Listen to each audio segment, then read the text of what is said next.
दुसरं आपण म्हणजे आरक्षणाबद्दल तुमच्या या मुद्द्याबद्दल बोललो भरपूर, पण एक दुसरा त्याच्यात शेवटचा प्रश्न विचारून मग मी आरक्षणाच्या मुद्द्याकडून तुमच्या दुसऱ्या जजमेंटकडे जाईल.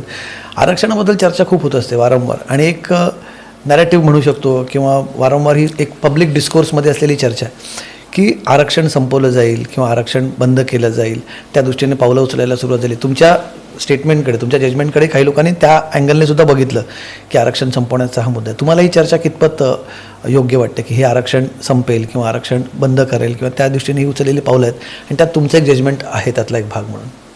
नाही, माझ्या जजमेंटचा आरक्षण संपवण्याचा काही संबंध असू शकत नाही आणि तो आमच्याकडे तो विषय नव्हता की आरक्षण राहील की आरक्षण बंद होईल.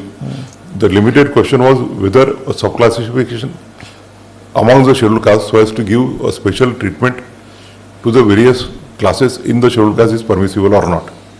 आणि आरक्षण राहू नये की राहावं हा त्यात मुद्दाच नव्हता. ऑन द कंट्री मी आताच म्हटलेलं आहे की एन थॉमसच्या जजमेंटनंतर the entire scene has changed आणि affirmative action is held to be one of the parts of the equality clause in main article 14 and 16. जोपर्यंत ही असमानता पूर्ण होत नाही, जोपर्यंत सर्व समाज समान होत नाही, तोपर्यंत आरक्षण तर राहणारच आहे.